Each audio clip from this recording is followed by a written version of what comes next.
கெட்டி மேளங்கொட்டிட மணப்பெண்ணை தொட்டு தாலி கட்டினான் மாப்பிள்ளை.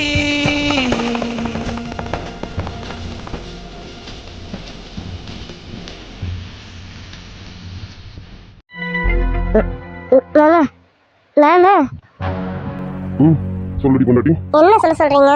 நீங்க சாப்பிட கீழே வருவீங்கன்னு பார்த்தா என்னமோ ஃபோன் பண்ணி பால் கொண்டு வான்னு சொல்றீங்க. அப்ப சாப்பிடலையா நீங்க? ஏய், என்ன இவ்வளவு கேக்குறீங்க? நீ சாப்பிட்டியா? நான் எப்படி சாப்பிடுவேன்? நீங்க சாப்பிட்டாதானே நான் சாப்பிடுவேன். இன்னைக்காவது உங்களை விட்டுட்டு சாப்பிட்ருக்கேனா? நீங்க சாப்பிட்றப்பதான் உங்க கூடவே இருந்திருக்கேன். இல்லைன்னா நீங்க சாப்பிட்டு முடிச்சு போனதுக்கு அப்புறம் சாப்பிடுவேன். ஏன் புதுசா கேள்வி கேட்குறீங்க? நீங்க சாப்பிட வருவீங்கன்னு இவ்வளோ நேரம் வெயிட் பண்ணேன். சரி, நீங்க வர மாதிரி தெரியல. நீங்க எப்போ வரீங்களோ அப்போ பொறுமையாவே சாப்பிட்டுக்கலான்னு நான் இருந்தேன். திடீர்னு ஃபோன் பண்ணி பால் கொண்டு வாடி பொண்டாட்டின்றீங்க. மாமா, எப்போ சாப்பிட்டு தானே பால் குடிப்பீங்க? இப்போ என்ன? ஏய், எதுக்குடி இப்படி புரிஞ்சு தள்ளுறான்? பசி இல்லடி, அதனால சாப்பிடலாம். நான் சாப்பிடலன்னா நீங்க சாப்பிட மாட்டியா? இப்போ சாருக்கு எதனால பசி இல்ல? இப்போ இங்க என்ன நடந்துச்சு? எதுக்கு நீங்க சாப்பிடாம இருக்கீங்க? மாமா, முதல்ல அவங்களை கூப்பிட்டு என்ன ஏதுன்னு விசாரிப்போம். அதுக்கப்புறம் தான் என்ன ஏதுன்னு தெரியும். எதுவுமே தெரியாம அந்த டென்ஷன்ல நீங்க சாப்பிடாம இருந்தா நல்லா மாமா இருக்கும். என் பொண்டாட்டி, நான் கண்ணியை பத்தியும் தீரனை பத்தியும் யோசிக்கலாம். விஜயை பத்தி யோசிக்கிறேன். விஜயோட மனநிலை இப்போ எப்படி இருக்கும்னு அதை பத்தி நினைக்கிறேன். அதான் எனக்கு பெருசா பசி எடுக்கலாம். இப்போ விஜய் எந்த தவிப்புல இருப்பான்னு தெரியுமா? அங்க என்ன நடந்ததுன்னு தெரியல. சரி, இவங்க என்ன பண்றாங்க? சாப்பிட்டாங்களா? ஆமா மாமா, நீங்க சொல்றது சரிதான். விஜய் இப்ப என்ன கஷ்டத்துல இருக்காருன்னு தெரியல. அங்க என்ன நடந்ததுன்னு எதுவுமே புரியல. இவன் எப்படி திடீர்னு கல்யாணம் பண்ணா? கனி அந்த மாதிரி பட்ட பொண்ணே கிடையாது. விஜய்கிட்ட பேசி பழகும் போது எனக்கு கனியை பத்தி நல்லாவே தெரியும். கனி அப்படிப்பட்ட பொண்ணே கிடையாது. ஆனா திடீர்னு கல்யாணம் பண்ணி வந்து நிக்கிறானா? வேற என்னமோ இருக்கும் மாமா. சரி, அவங்களை கூப்பிட்டு கேட்டாதான் தெரியும். ஆமா மாமா, அவங்க 2 பேரும் சாப்பிட்டுட்டாங்க. பாட்டியும் அத்தையும் எப்படி சாப்பிட வச்சுட்டாங்க. சாப்பிட மாட்டேன்னு 2 பேரும் அடம் பிடிச்சாங்க. பாட்டி தான் அப்படி இப்படின்னு கத்தி கத்தி 2 பேரும் சாப்பிட வச்சுட்டாங்க. ஆமாடி பொண்டாட்டி, விஜய் பத்தியும் தெரியும், கனி பத்தியும் தெரியும். கண்டிப்பா கனி இப்படி பண்ற பொண்ணே கிடையாது. என்ன முதல் நடந்திருக்கு. சரி சரி, அவங்க மேல வர சொல்றேன். என்ன எதுவும் விசாரிப்போம். சரிங்க மாமா. பாட்டிக்கு ஃபோன் பண்றேன். அவங்க கூட்டிட்டு மேல வர சொல்றேன். ஆமா மாமா, பாட்டி வர்றது நல்லதுதான். அப்பதான் இந்த பிரச்சனைக்கு அவங்களால ஒரு தீர்வு சொல்ல முடியும். அவங்க பெரியவங்க பார்த்தீங்களா, அவங்க கண்டிப்பா ஒரு நல்ல தீர்வு சொல்லுவாங்க. நீங்க கூப்பிடுங்க மாமா. மாமா, நீங்க கூப்பிடுறீங்களா இல்லை நானே போய் கூட்டாட்டுமா? அதெல்லாம் நீ எங்கேயும் போக வேணாம், இங்கே இரு. நான் ஃபோன் பண்ணி கூப்பிடுறேன். சரி. ஃபோன் பேசிட்டு வரேன். உன்னை கொஞ்சம் கவனிக்க வேண்டியது இருக்கு. வரேன்.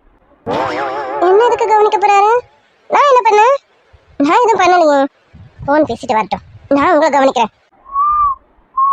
பொண்டாட்டி, நீ என்ன பேசணும்னு எல்லாமே கேட்டுருச்சு. மாமா. ஹலோ பாட்டி, என்ன பாட்டி பண்றீங்க? சாப்பிட்டீங்களா? அவங்க சொல்ற பேராண்டி. ஆமாம்மா, அவங்களும் சாப்பிட்டாங்க, நாங்களும் சாப்பிட்டுட்டோம். எல்லாரும் சாப்பிட்டாச்சு. நீயும் பொண்டாட்டியும் இன்னும் சாப்பிடலாம். விச்சும் பாரதியும் கூட இன்னும் சாப்பிடலாம். நீங்க 2 பேரும் சாப்பிட்டாதான் அவங்க 2 பேரும் சாப்பிடுவேன்னு இருக்காங்க. ஆமா, நீங்க எப்போ வந்து சாப்பிட போறீங்க? சாப்பிடுறேன் பாட்டி. பாட்டி, கனியும் திறனையும் கொஞ்சம் மேலே வர சொல்லுங்க. நீங்களும் கொஞ்சம் வர முடியுமா? அதுக்கு என்ன பேராண்டி, இந்த அவங்க 2 பேரையும் கூட்டிட்டு நானும் வரேன். ஓகே பாட்டி, வாங்க. வரேன்டா பேராண்டி, நீ போனவே. என்னடி சொன்ன? என்ன நீ கவனிக்கிறியா? என்ன கவனிப்பா? மாமா, நீங்க தானே முதல்ல சொன்னீங்க என்ன கவனிப்பான்னு. எதுக்கு என்ன கவனிப்பான்னு சொன்னீங்க? முதல்ல அதுக்கு பதில சொல்லுங்க, அப்புறமா நான் சொல்றேன். அப்படியே நான் சொல்றேன். சொன்னதுக்கு அப்புறம் மௌன நீ சொல்லலன்னு வச்சுக்கேன். அடிப்பீங்களா மாமா? ஆனாலும் உங்களுக்கு ஓவர் சேட்டை தான். இங்க என்ன பிரச்சனை போயிட்டு இருக்கு? இப்ப நம்ம இப்படி பேசிட்டு இருக்கீங்க? உனக்கு எனக்கு பிரச்சனை போயிட்டு இருக்கேன். நீங்க நானும் சண்டை போட்டுட்டு இருக்கோம். நீங்க நானும் பேசாம ஆடி இருக்கோம். அப்படி இருந்தாலும் நான் இப்படிதான் பேசுவேன். இப்ப நமக்குள்ள எந்த பிரச்சனையுமே இல்லைங்க. குடும்பம்னா 1000 பிரச்சனைகள் இருக்கதான் செய்யும். எல்லாத்தையும் பார்க்கணும், பொண்டாட்டியும் பார்க்கணும். அதான் பொண்டாட்டி கவனிச்சுட்டு இருக்கேன். மாமா, உங்களுக்கு ரொம்ப தான். மாமா, அதெல்லாம் இருக்கட்டும். ஏண்டி, நான் சாப்பிட்டாதான் நீ சாப்பிடுவியா? நான் சாப்பிடலன்னா நீங்க பட்டினியா இருப்பியா? ஆமா மாமா, நீங்க சாப்பிட்டீங்கன்னா நானும் சாப்பிடுவேன். நீங்க சாப்பிடலன்னா நானும் சாப்பிட மாட்டேன். பொண்டாட்டி அப்படி கண்ணத்துல ஒன்று வச்சேன்னு வச்சுக்கேன், கண்ணை பழுத்துறோம் பார்த்துக்கேன். ஆல்ரெடி நிறைய வாங்கியிருக்கல. ஆமா, இப்ப எதுக்கு என்ன திட்டுறீங்க? நான் கரெக்டா தானே சொன்னேன். கரெக்டா சொன்னியா? ஓய், இங்க பாரு, இப்ப நான் வேற மூட்ல இருக்கேன். அதனால நீ தப்பிச்சிட்டேன். ஏண்டி, ஆம்பளைங்களுக்கு 1008 வேலை இருக்கும். வெளியில போனவன் இத்தனை மணிக்கு தான் வீட்டுக்கு வருவான்னு சொல்ல முடியாது. நேரம் சீக்கிரமாவும் வர முடியும், கொஞ்சம் நேரம் தாழ்த்தியும் வர மாதிரியும் இருக்கும்.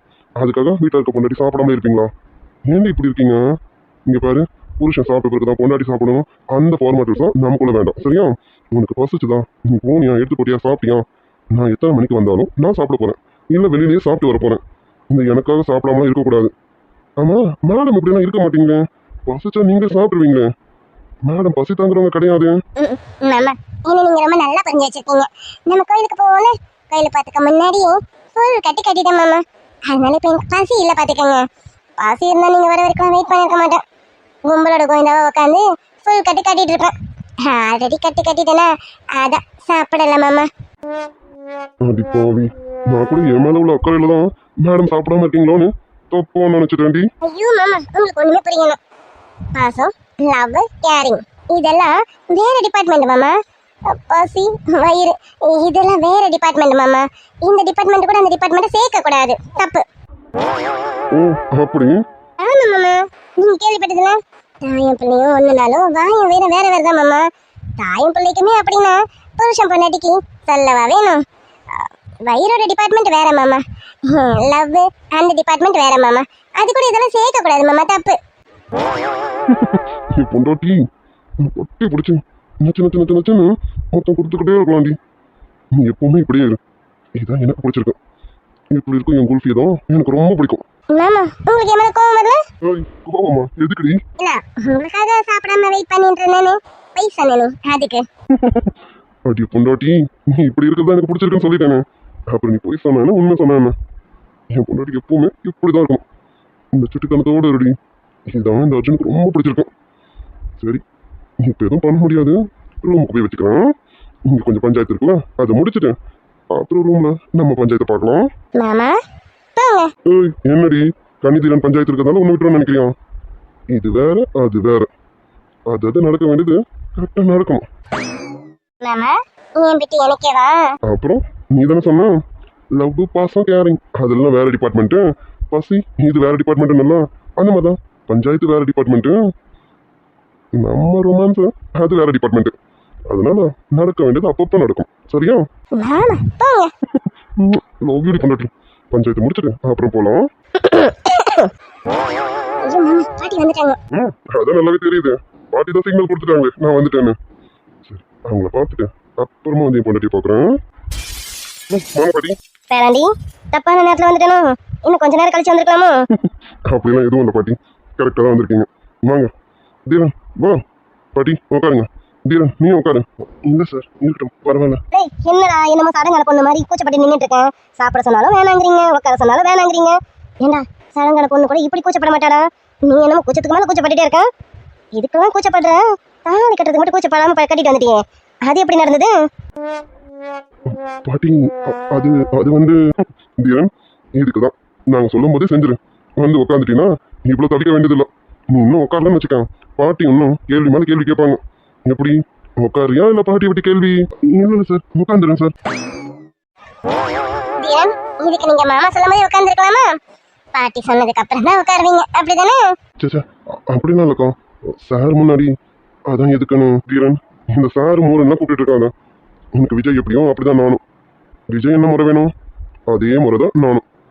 நீங்கள் அப்படியே என்ன கூப்பிடலாம் சரியா? இல்லைங்க அது சரி, எப்போ உனக்கு கூப்பிடணும்னு தோணுதோ அப்பவே கூப்பிட்டுக்கா, ஒன்றும் பிரச்சனை இல்லை. ஆமா கனி எங்க? ஏய் பேராண்டி அங்க பாரு, நின்னுட்டு இருக்கா பாரு ஒரு மூலையில. கனி எதுக்கு இப்ப அங்க நின்னுட்டு இருக்கா? இங்க வா. இல்ல நீ பரவாயில்ல இருக்கட்டும். கனி இங்க வா, அண்ணன் கூப்பிடறல வாமா. சரிங்கண்ணா இதோ வரேன். அண்ணா சொல்லுங்கண்ணா. கனி இப்போ எதுக்கு நல்லா இருக்கேன்?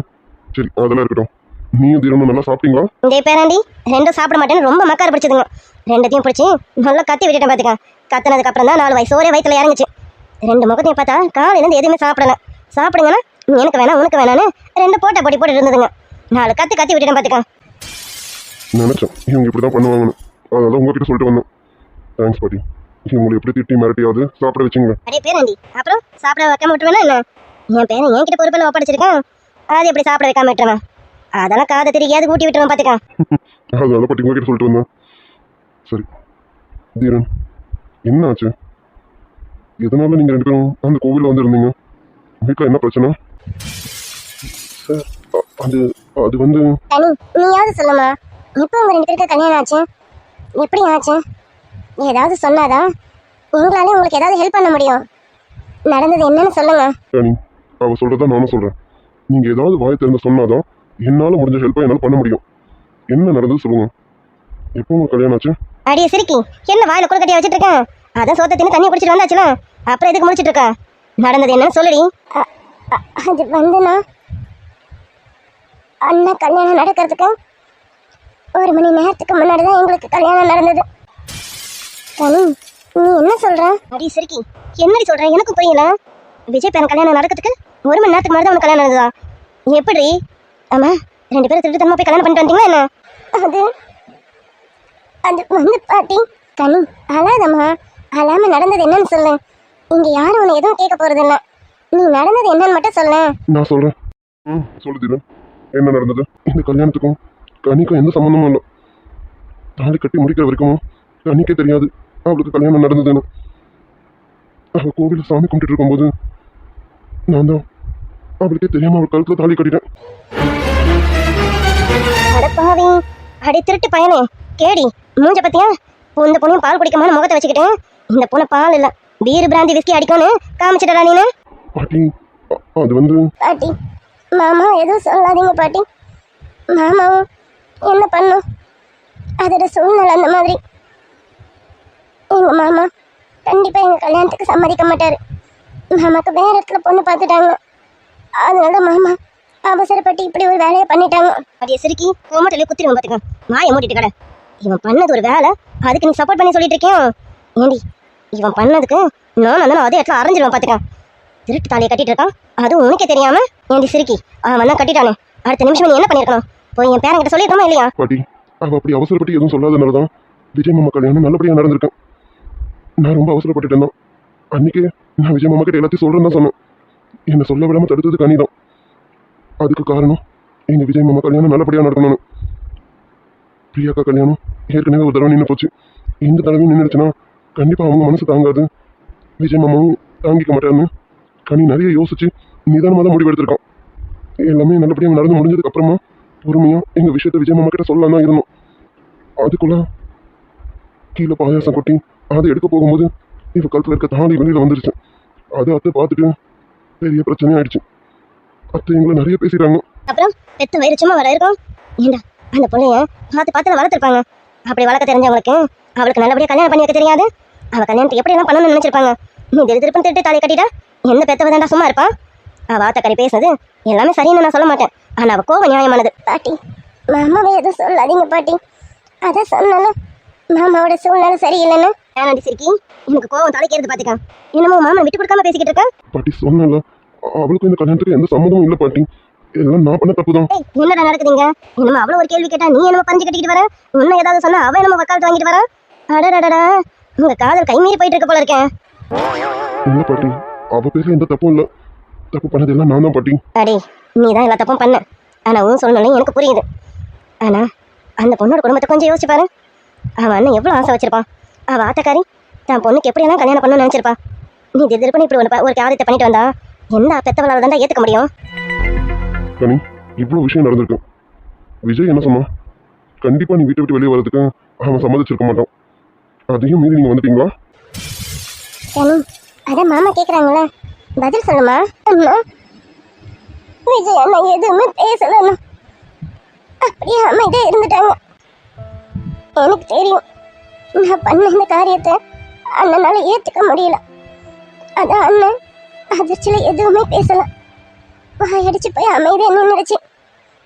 என்ன ஒரு வார்த்தை திட்டி இருந்தா கூட நான் கண்டிப்பா ஏத்திருப்பேன். ஆனா அண்ணன் ஒரு வார்த்தை கூட பேசலன்னா. கனி, உன் ஃபீலிங்ஸ் புரியுதுமா, வருத்தப்படாத. ஆனா அவன் இடத்துல இருந்து கொஞ்சம் யோசிச்சு பாரு. உன் மேலே எவ்வளோ பாசம் வச்சிருக்கான். திடீர்னு இப்படி ஒரு இன்சிடென்ட் நடந்ததும் அவன் எப்படி ஃபீல் பண்ணியிருப்பான்னு யோசிச்சு பாரு. அதான் சடனாக அவன் எதுவும் பேச முடியாம வாயடிச்சு போய் நின்றுப்பான். மற்றபடி அவனுக்கு உன் மேலே பாசம் இல்லாமலோ இல்லை உன் மேலே கோவமோ அப்படிலாம் எதுவும் இருந்திருக்காதுமா. ஆமாடி சிரிக்கி, இங்க இருக்கல பாரதி என் பேத்தி, அவளும் அண்ணனுக்கு ஒரு தங்கச்சி தானே. அவ காதலை தெரிஞ்சுக்கிட்டு அது எப்படியாவது நல்லபடியா சேரணும்னு துடிச்சான். அப்படி இருக்கும்போது தான் சொந்த தங்கச்சியோட காதலை தெரிஞ்சு அவளை சேர்த்து வைக்காமல விடுவான். திடீர்னு இப்படி ஒரு விஷயம் நடந்ததும் அவனால ஏத்துக்க முடியாம இருந்திருக்கும். மற்றபடி அவனுக்கு கோவம்லாம் எதுவும் இருந்திருக்காது. தெரியும் பாட்டி, அண்ணனுக்கு என் மேல எந்த கோவமும் இருக்காதுன்னு தெரியும்.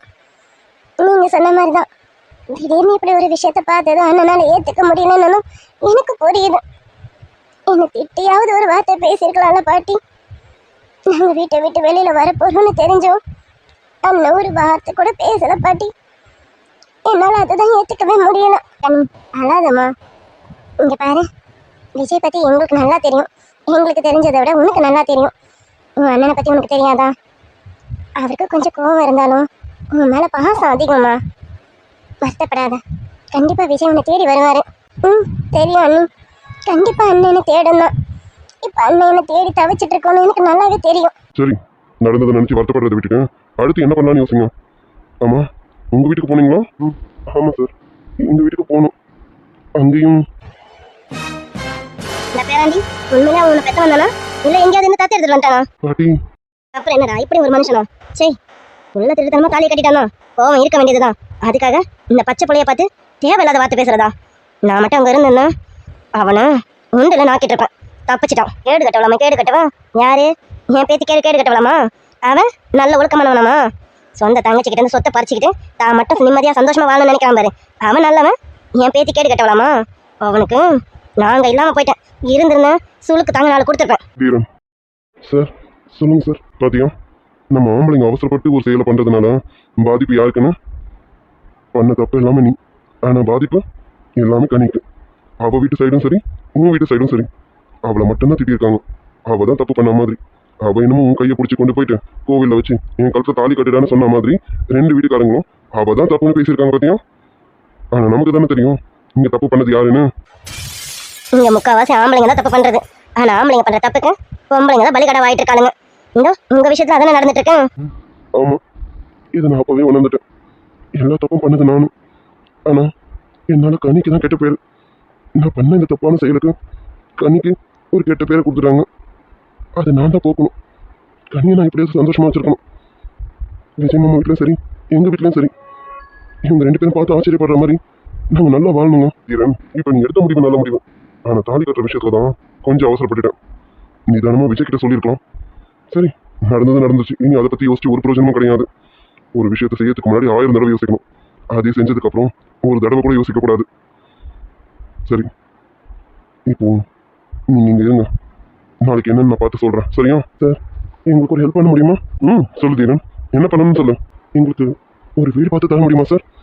நான் வேலைக்கு போனதும் உங்களுக்கு எல்லாத்தையும் கொடுத்துட்றேன். தீரன், இங்கே தங்கிக்கிட்டோமான்னு கேட்காம எங்களுக்கு ஒரு வீடு பார்த்து தர முடியுமான்னு கேட்ட பார்த்தியா?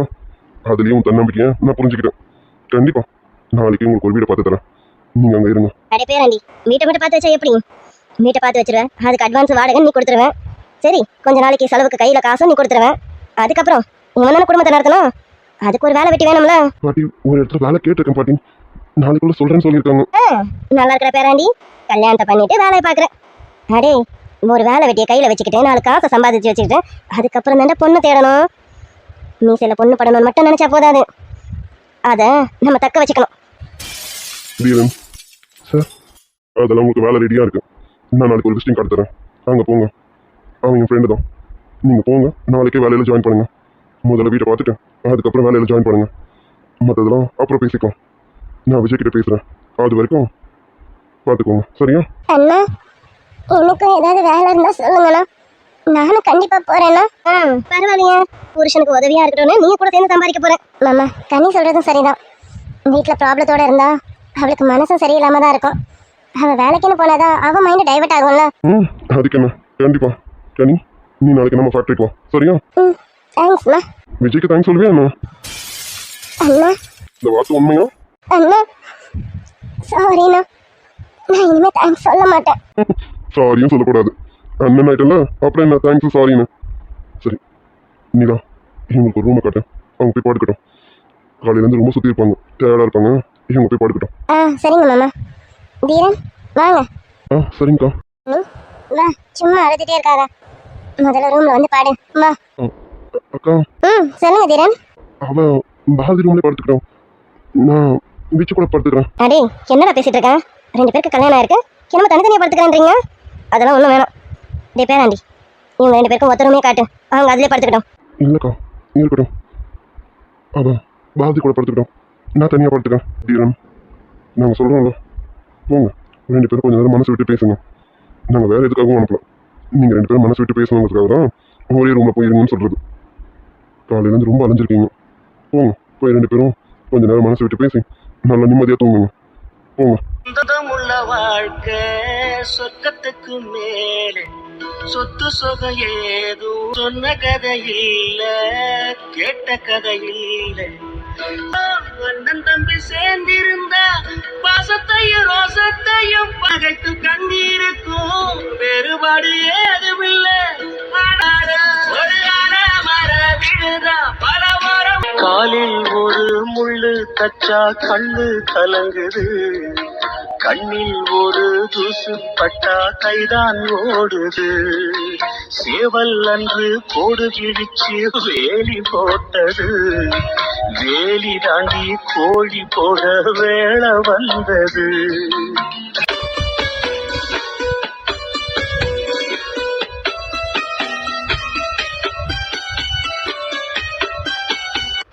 வலியும் சரி வாழ்க்கையும் சரி, அடிபட்ட பிறகுதான் உணர முடியும். அப்படிப்பட்ட வலியோட வாழ்ற வாழ்க்கை நரகம். ஹலோ டேய், ட்ரெயின் டிக்கெட் புக் பண்ண சொன்னேன், என்னாச்சு? புக் ஆச்சா? ஐயோ மச்சி சாரிடா, நீ டிக்கெட் புக் பண்ண சொன்னல, ஞாபகமே இல்லடா. டேய் புக் பண்ணலையா? ஈவினிங் 4 மணிக்கு ஊர் கிளம்பலாம்னு நினைச்சேன். நீ இருக்க பாரு, உன்னை நம்பி நான் இறங்கணும் பாரு.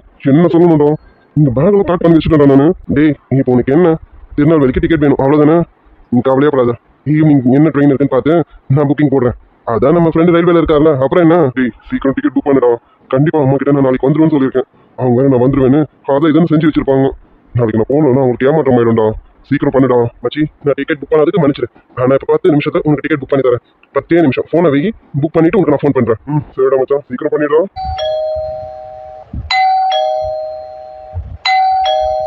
மச்சி நீ கவலையே விடு, உனக்கு டிக்கெட் புக் ஆயிடுச்சுன்னு நினைச்சுக்கோ. ஈவினிங் என்ன ட்ரெயின் இருக்கு, எத்தனை மணிக்கு இருக்குன்னு மட்டும் நான் உனக்கு சொல்றேன். ஷார்ப்பா நீ ஸ்டேஷனுக்கு போயிட்டு ட்ரெயினை பிடிச்சிடலாம். ஓகே சரிடா மச்சி. சரிடா நான் வைக்கிறேன். யாரும் வீட்டுக்கு வந்திருக்காங்க, பில் அடிச்சிட்டு இருக்காங்க ரொம்ப நேரமா. நான் யாருன்னு பார்க்கறேன். சரி மச்சான். டேய் 10 நிமிஷத்துல கூப்பிடுறேன்னு சொல்லியிருக்கேன். டிக்கெட் புக் பண்ணிட்டு உடனே கூப்பிடு. மச்சி கவலையை விடுறா, டிக்கெட் கன்ஃபார்மா புக் ஆயிடும். நீ போய் முதல்ல யாருன்னு பாரு, ரொம்ப நேரம் காலிங் பெல் அடிச்சிட்டு இருக்காங்க. டிக்கெட் புக் பண்ணி கொடுக்க வேண்டியது என் பொறுப்பு, நான் பாத்துக்கிறேன். நீ போடா. சரிடா.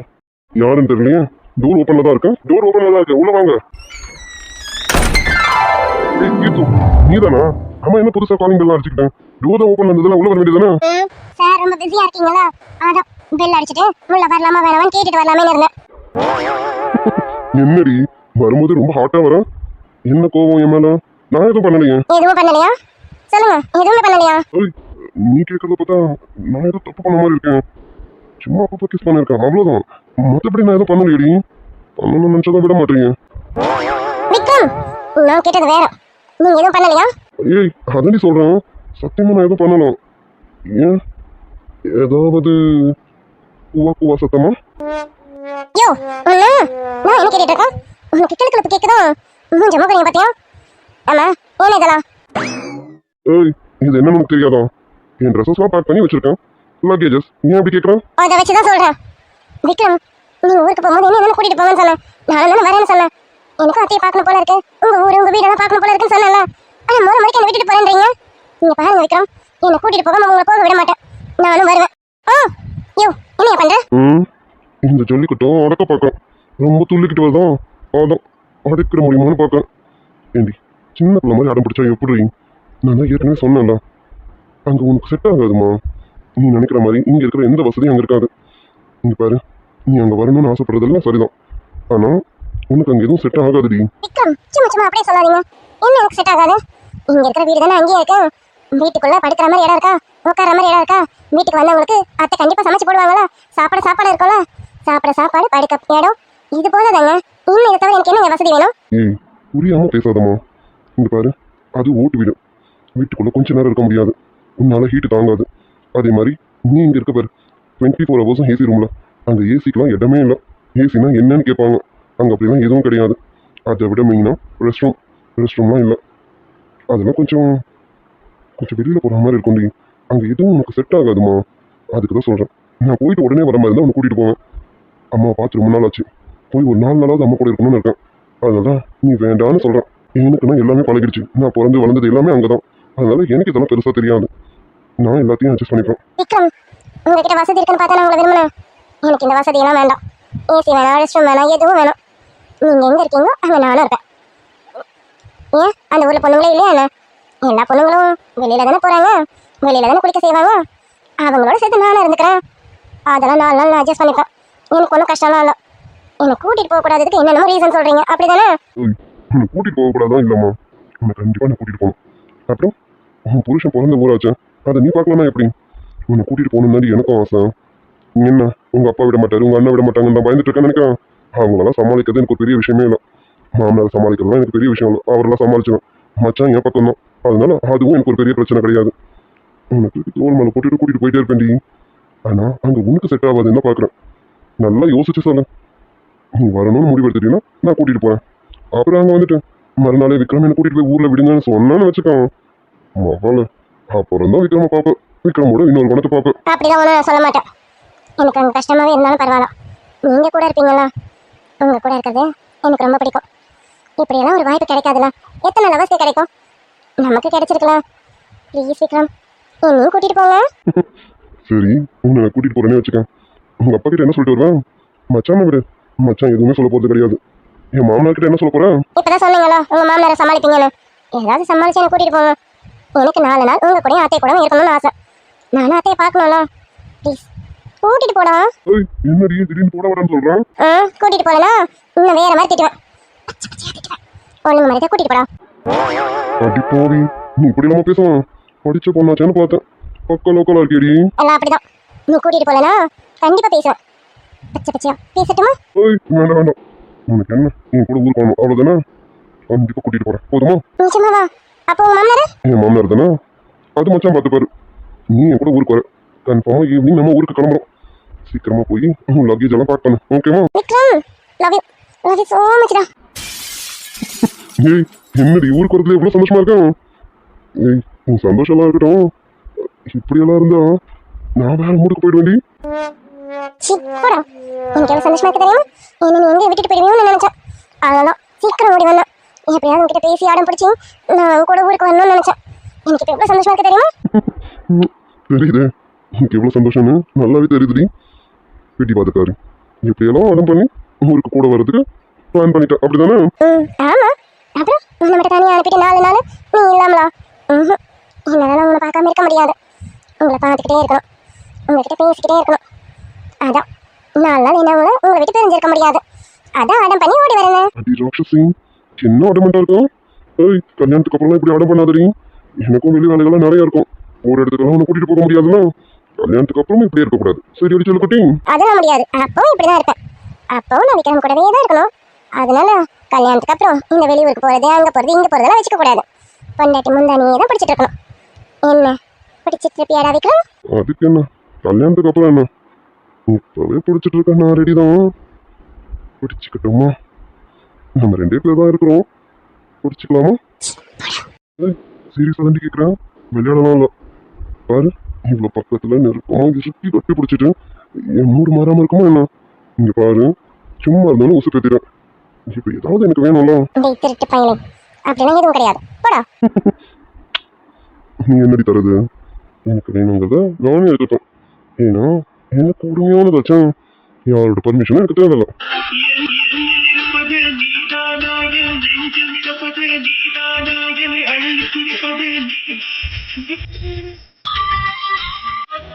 முடிக்க புதுமெட்டு படிக்க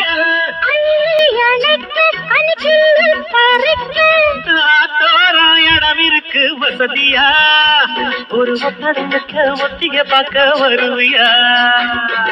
குறுக்கு பாதையில் மறுச்சி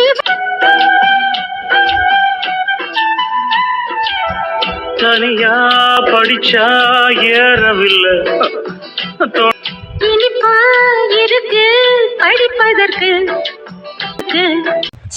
பாட்டி, அர்ஜுனுக்கு யார் கூட என்ன வேணா நடந்திருக்கட்டும், ஆனா அர்ஜுன் எனக்கு மட்டும்தான் சொந்தமானவனா இருக்கணும். எனக்கு எப்படியா இருந்தாலும் அர்ஜுன் வேணும் பாட்டி. நான் அர்ஜுன் கூட சேர்ந்து வாழணும் பாட்டி. ஒரு நாள் ஒரு நாள் வாழ்ந்தாலும் போதும் பாட்டி, அது என் அர்ஜுன் கூட வாழ்ந்தே ஆகணும் பாட்டி. அப்பா என்னமா பேசுறேன் தெரியாது பாட்டி, நான் பேசுறது தப்பா கரெக்டானா எனக்கு தெரியாது, ஆனா எனக்கு என் அர்ஜுன் வேணும். அந்த வீட்டுல நான் மருமகளா வாழணும். ஏதாவது பண்ணுங்க பாட்டி ப்ளீஸ். அக்ஷயா, சரி டென்ஷன் ஆகாத. நீ டென்ஷன் ஆனால் உனக்கு என்ன ஆகும் தெரியும்ல? டென்ஷன் ஆகாத, கூலாரு. இந்த பாட்டியால் என்ன முடியுமோ அதை கண்டிப்பாக பண்ணுறேன், நீ கவலைப்படாத. இந்த பாட்டி இருக்காங்களா பார்த்துக்கிறேன். ஆமாம் பாட்டி, எனக்கு என் அர்ஜுன் வேணும், ஏதாவது பண்ணுங்க பண்ணுற அக்ஷயா. என் பேத்தி சந்தோஷத்தை விட எனக்கு வேறு எதுவும் பெருசு கிடையாது. என் பேத்தி சந்தோஷமாக இருக்கணும், அவளுக்காக தான் இவ்வளோ தூரம் நான் இருக்கேன், இவ்வளோ தூரம் பண்ணிட்டு இருக்கேன். இனியும் பண்ணுவேன். நீ ரெடியா இரு. உன் ட்ரெஸ்ஸஸ்லாம் பேக் பண்ணிட்டு ரெடியா இரு. நாளைக்கு நாம அந்த பார்வதி வீட்டுக்கு போறோம். பாட்டி என்ன சொல்றீங்க? ஆமா அக்ஷயம், இவ்வளவு நாள் தள்ளி இருந்து என்னென்னமோ பிளான் பண்ணும், எதுவும் ஒர்க் அவுட் ஆகும். இனி தள்ளி இருக்கக்கூடாது, கிட்ட இருந்து பண்ணுவோம். அப்பதான் என் பேராண்டி உன் கைக்கு வந்து சேருவான். சேர்த்து வைப்பேம்மா இந்த அகிலாண்டேஸ்வரி.